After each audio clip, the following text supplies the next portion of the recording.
Você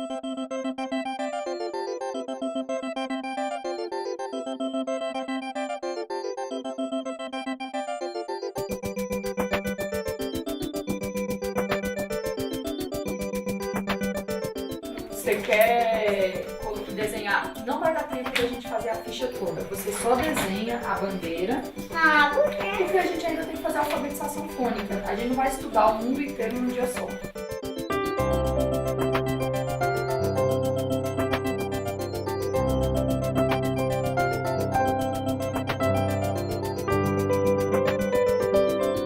A educação domiciliar, ela devolve à criança o prazer de aprender. Hoje na escola, quando um professor passa um trabalho, a primeira coisa que o jovem pensa é: isso vale nota? Então, não estudar para tirar uma nota boa apenas, mas para aprender. Então, ela devolve o prazer de aprender algo, o gosto pelos estudos. Me disseram isso antes que eu fizesse educação domiciliar, eu não acreditei, mas quando eu vi meus filhos querendo ficar mais tempo com o livro na mão, quando eu já tinha liberado eles da atividade, eu percebi essa inversão.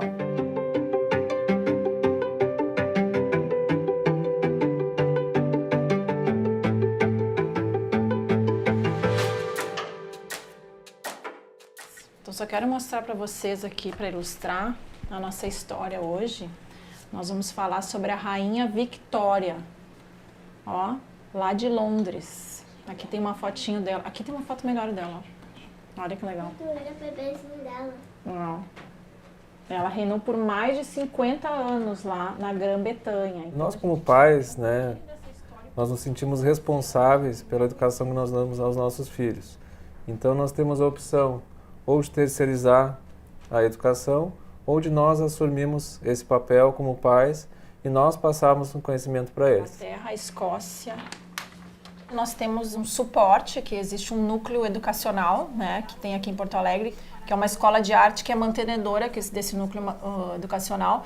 Então eu tenho, digamos, uma pedagoga, né, que as crianças eu faço acompanhamento com ela de 15 em 15 dias. Então ela me auxilia nesse planejamento. Como?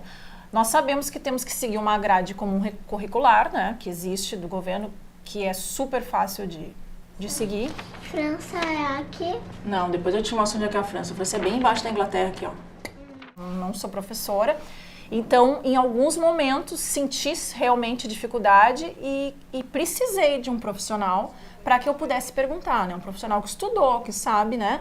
Ó, como eu posso chegar nela assim? Como eu posso chegar nele assim? Tá tendo dificuldade nesse ponto, né? Então, eu tenho hoje esse apoio pedagógico do núcleo, né? E eu recebo esse auxílio daí para o planejamento. Muitas flores. Ó, a dedaleira, que é uma que aparece aqui, ó, porque nessa foto nessa imagem a gente não consegue entender direito, mas ó, dedaleira, essa aqui, ó. Por que você acha que ela tem esse nome? Dedaleira? Não sei. Uma coisa que a gente usa pra costurar e põe no dedo. A dedonha. A dedonha. É dedal. A nossa filha mais velha, que hoje tem 7 anos e meio, ela frequentou 3 escolas e a gente, nessa caminhada, foi se sentindo assim, que faltava algumas coisas, insatisfeito com algumas coisas em relação à educação dela, e a gente teve contato nesse período com a ideia da educação domiciliar, que a gente nunca tinha pensado em fazer isso anteriormente, e aí a gente decidiu fazer, porque a gente teria mais autonomia em relação à educação dela, o que ensinar, com que intensidade, de que maneira, em que horário, e de maneira também que os horários ficassem mais confortáveis para toda a família, não só para ela, que estava em idade escolar, mas para as irmãs também ficar mais confortável. Aqui? No dia seguinte. No dia seguinte, ele saiu novamente para o lugar onde os hebreus estavam trabalhando. Dois hebreus estavam lutando um contra o outro e um deles batendo no outro. A educação domiciliar também gera excelentes resultados acadêmicos. Mais de 35 anos de pesquisa mostram que esses jovens têm de 25% a 30% resultados acadêmicos melhores do que os estudantes de educação escolar. Estudos feitos no Canadá, nos Estados Unidos e na Europa. com esses jovens. Inclusive tem universidades americanas, várias conhecidas como Harvard, como Yale, entre outras, que esses jovens entram com notas e taxas mais altas, produz adultos seguros e com uma autoestima sólida. Existe na educação domiciliar alguns métodos ou filosofias de ensino dominantes, que no caso seria a educação clássica, Charlotte Mason, e educação por princípios. Mas acho que a majoritária mesmo é a educação clássica, que é baseada nas 7 artes liberais da educação greco-romana, né, que é o trivium e o quadrivium. A Irlanda é aqui, ó, em cima aqui. O que a educação clássica fala? Que o ensinamento da criança ela pode ser dividido em 3 partes, né? 3 etapas. Então, a fase gramatical, que iria ali dos 5 anos até mais ou menos os 11 anos, que é a fase que os meus filhos estão. O João, eu acho que ele está um pouquinho até já, às vezes eu noto ele na segunda etapa, mas é a etapa das bases, é a etapa do conteúdo, é a etapa de tu conseguir, assim, fazer com que a criança tenha uma maior quantidade de leitura, de clássicos, de outras produções textuais, de ela ter acesso à informação. Por isso, história pode ser começada com 6 anos sem problema nenhum, porque é a etapa que a criança absorve. Ela absorve data, ela absorve nomes, ela absorve tudo, né? É uma esponja. Então, aproveitar aquele momento até os 10, 11 anos para colocar as bases do ensino dela. E a Charlotte Mason é uma educadora inglesa do século XIX e o interessante é que ela trabalha todas as partes da criança, né? Ela fala sobre fisiologia de 0 anos, desde o nascimento ela fala sobre a saúde da criança, sobre a fisiologia, alimentação, sono. Ela tem noções já naquela época de neurociência, então ela já fala como trabalhar o conteúdo, para que ele seja significativo, para que a criança se lembre, para que ele seja vivo. E ela não trabalha com livros didáticos, ela trabalha com a ideia do livro vivo, porque um bom livro, um livro de literatura, ele é vivo, ele traz ideias reais e a criança começa a aprender tudo a partir dos livros vivos. Então, que nem no livro, como o livro representa uma história, ele tem um mundo, né? Tem biologia, tem geografia, tem situações que as crianças estão vivendo, relacionais, né, que os personagens vivem, e uma série de coisas que vão sendo abordadas. Essa história é sobre quem? Moisés. E ele estava onde? No Egito. Moisés, ele saiu para ver o povo, e aí ele viu um egípcio batendo no hebreu. E aí Moisés se casou com uma delas e teve 2 filhos, que eu não lembro. Fim! Então, o nome do lugar onde Moisés fugiu foi morar Midian. O nome do pai das meninas é Jetro. Jetro. Uhum. E o nome dos filhos de Moisés é Gerson e Eliezer. Vamos olhar aqui no mapa onde é que fica Midian. Aqui. Ele saiu do Egito pra Midian. Onde aconteceu a história da sarça ardente. Que eu já sei. Agora, olha só, lembra o que é isso aqui? É a Rosa dos Ventos. Muitas famílias protestantes têm determinados valores a partir das suas convicções religiosas, mas da formação familiar e da manutenção de certos valores familiares que poderiam, em contato com o mundo laico ou mesmo o mundo escolar, ainda que confessional, sofrer alteração e sofrer abalos naquela estrutura familiar.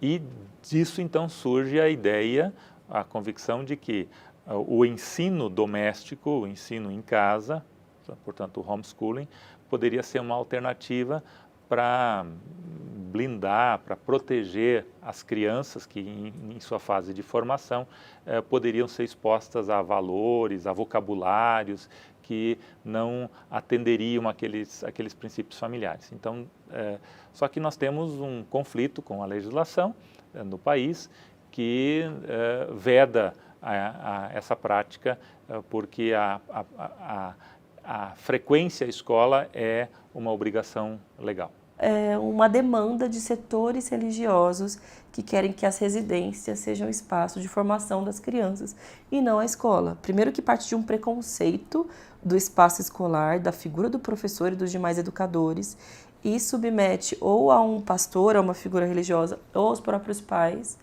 a educação, a formação dessa criança. Para mim, isso é também ferir um dos direitos fundamentais da criança, que é o direito à educação.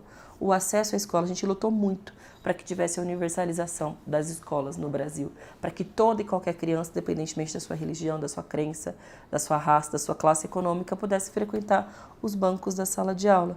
Para mim, isso é um retrocesso assim, sem precedentes na educação brasileira, que também parte desse fundamentalismo religioso e de um poder que os pais acabam exercendo sobre as crianças, porque são menores de idade e eles acabam fazendo o que quiserem com elas.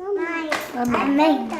Ajuda? O que você quer de ajuda? A forma como a gente enxerga o mundo, a gente enxerga através do cristianismo.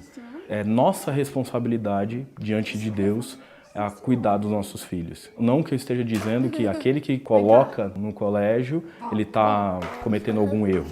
A questão é que é claro para a gente que é nossa responsabilidade, seja supervisionar num outro formato, ou seja, na educação domiciliar, cabe a gente cuidar disso. Quando a Rosa frequentava a escola, ela era pequena e ela falava pouco, né? Ainda estava no desenvolvimento da fala.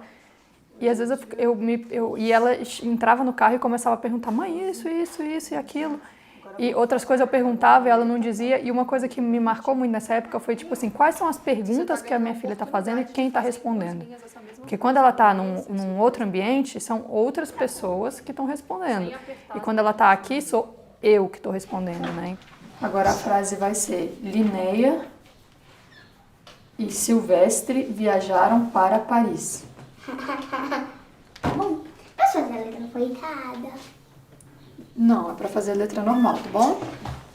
A segunda etapa da educação clássica, que é a lógica, seria a criança tirar as suas conclusões, né?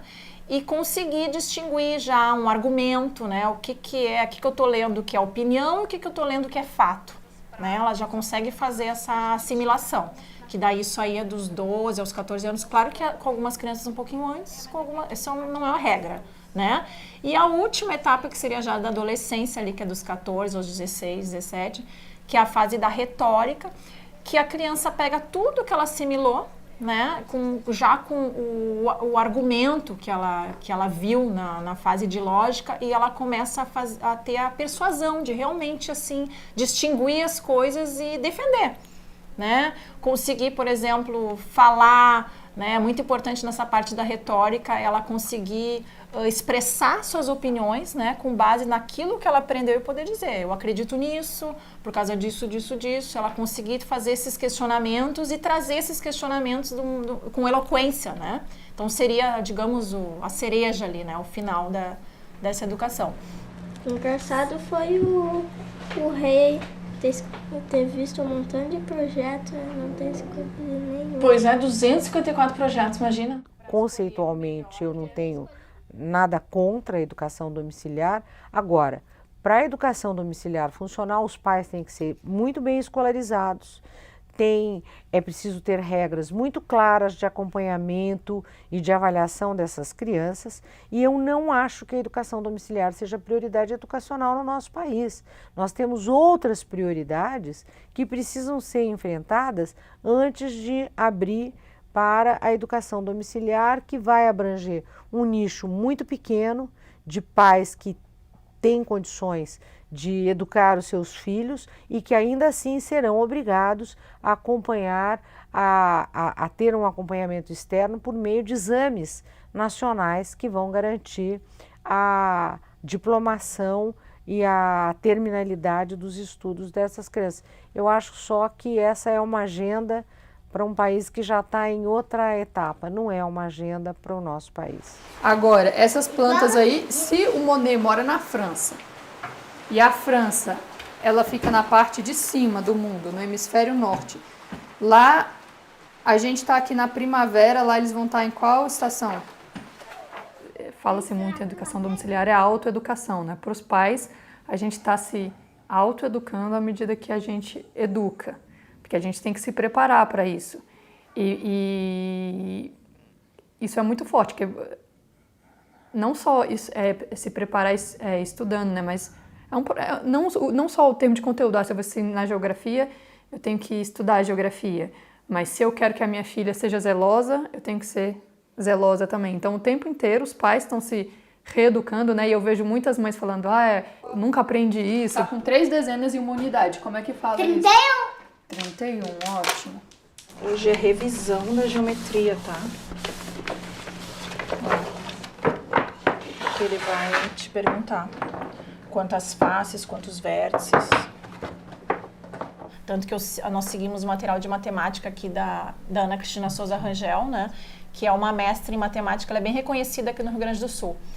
E ela tem uma tese que a criança, desde o início, ela constrói o pensamento numérico, né? Ela fala a construção do número pela criança. Então, ela já defende essa fase lógica lá no início, né? Que a criança, ela vai construir ali aquele exercício que a gente fez ali dos palitos, de ela conseguir ver o concreto para depois ir pro número, né? Pro abstrato. Então, tudo aquilo está criando conexões na cabeça dela, que depois vão virar a base da matemática que ela vai usar para a vida inteira. Tá, mas ele tá dizendo que, só um pouquinho, ele tá dizendo que tem que rolar assim? Ele tá falando isso pra ti? Não, ele tá perguntando se ele rola. Não é essa a pergunta? Uhum. Então é assim. Ela tem isso, 63? Ao todo ela tinha 63. E agora quanto que ela ficou? Quantas dezenas ela ficou? 33. Existem famílias que praticam o mesmo método e executam o método junto. Por exemplo, esse curso do Cici foi... Educação clássica. Da educação clássica foi organizado por um grupo de famílias que praticam, né? Mas ainda assim de uma maneira independente do método, da filosofia.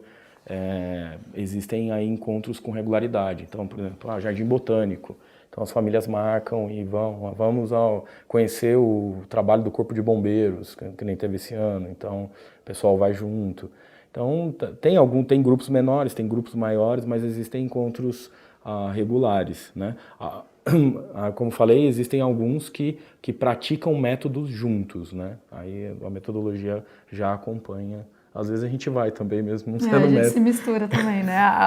As famílias se encontram eventualmente e, tipo assim, não há nenhuma restrição em relação a você faz seu ensino domiciliar assim, eu faço de outro jeito. A gente se encontra todo mundo, há uma boa interação entre todos, as crianças se amam.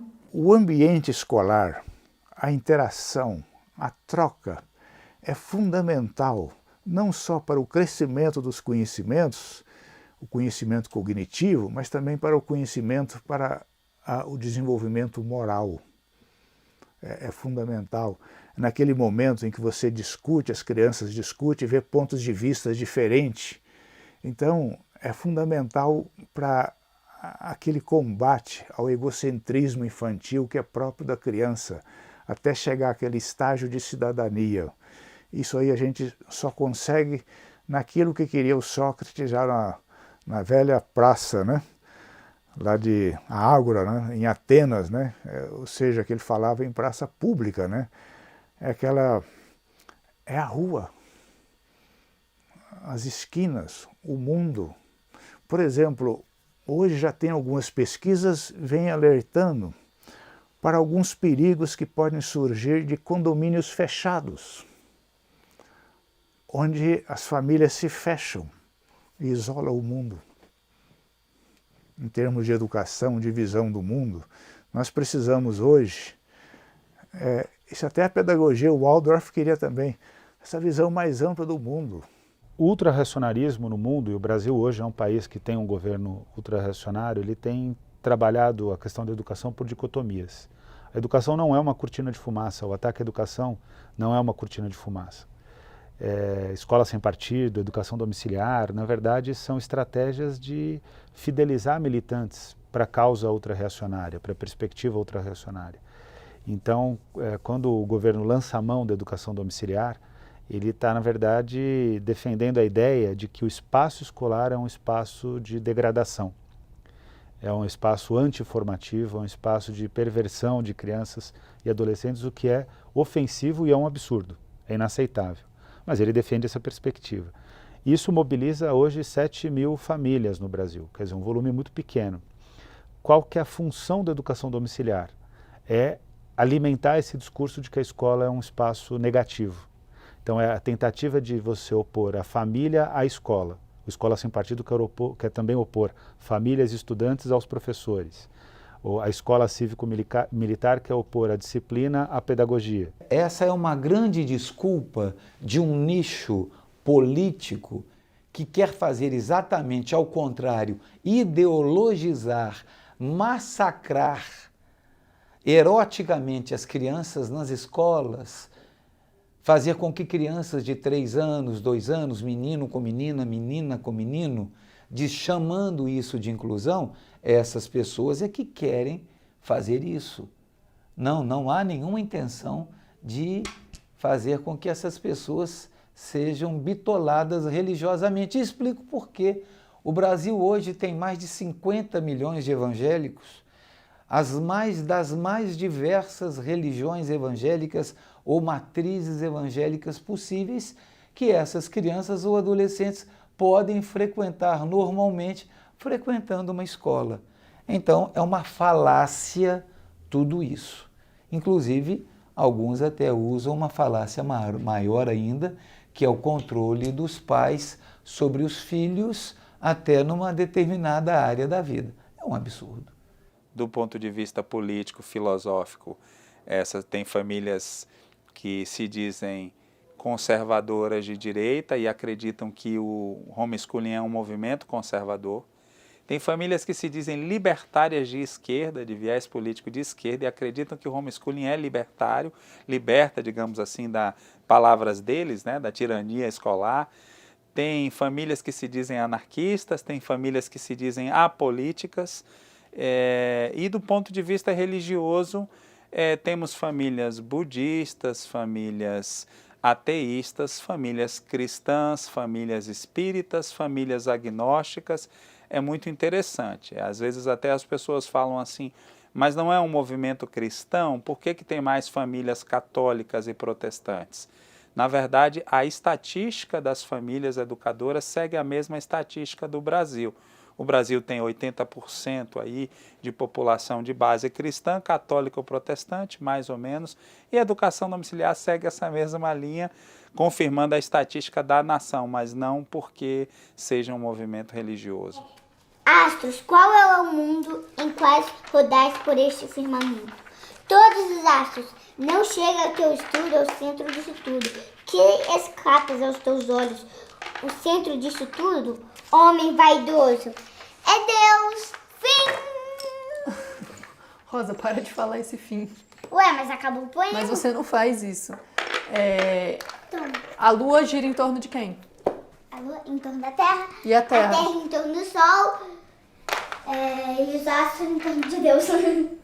Quando se fala muito sobre educação, vê-se muito assim, qual é a infraestrutura da escola e qual o conteúdo que é ensinado e qual que é a pedagogia. Mas a educação é muito mais ampla que isso, é formar um ser humano, é formar caráter.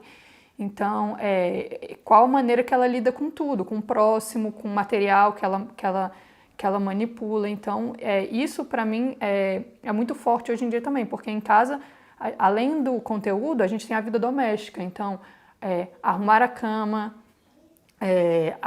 ajudar a sua irmã numa coisa que ela precisa.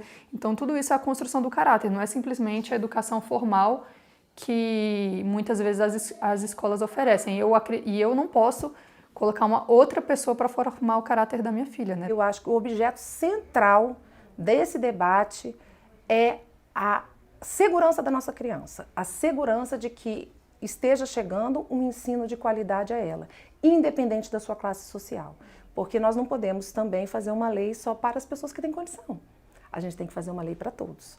Então, essa é a minha grande preocupação. Se nós tivéssemos uma maneira de o Estado dar essa oportunidade para que os pais possam ter educação em casa, mas tendo esse privilégio com todas as crianças de qualquer classe social, a segurança da qualidade desse ensino, eu não vejo problema. Mas nós não temos nem braço para fazer pequenas fiscalizações e imagina nós estarmos abrindo dessa maneira. Então, a minha preocupação é exatamente essa. Fazer disso um empreendedorismo e muitas das vezes as nossas crianças serem penalizadas e o ensino básico se tornar aí, muitas das vezes, o que a gente diz aí, analfabetos funcionais, pessoas que não têm uma qualificação adequada por conta disso.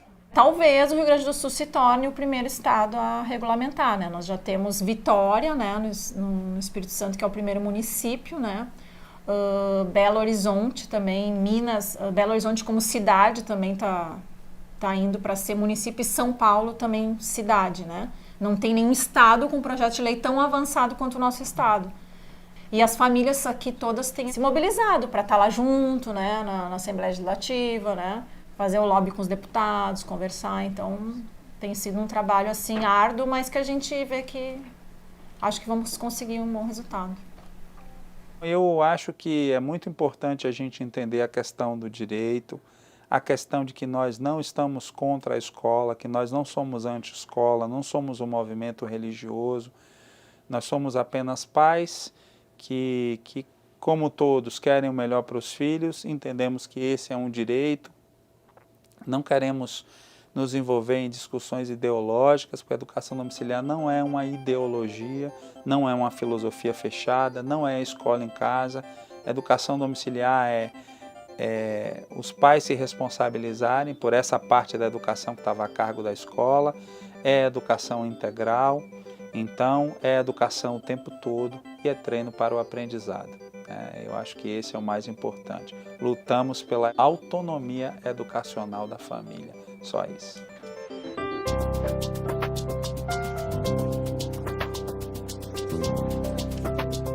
Quer fazer o cálculo no caderno?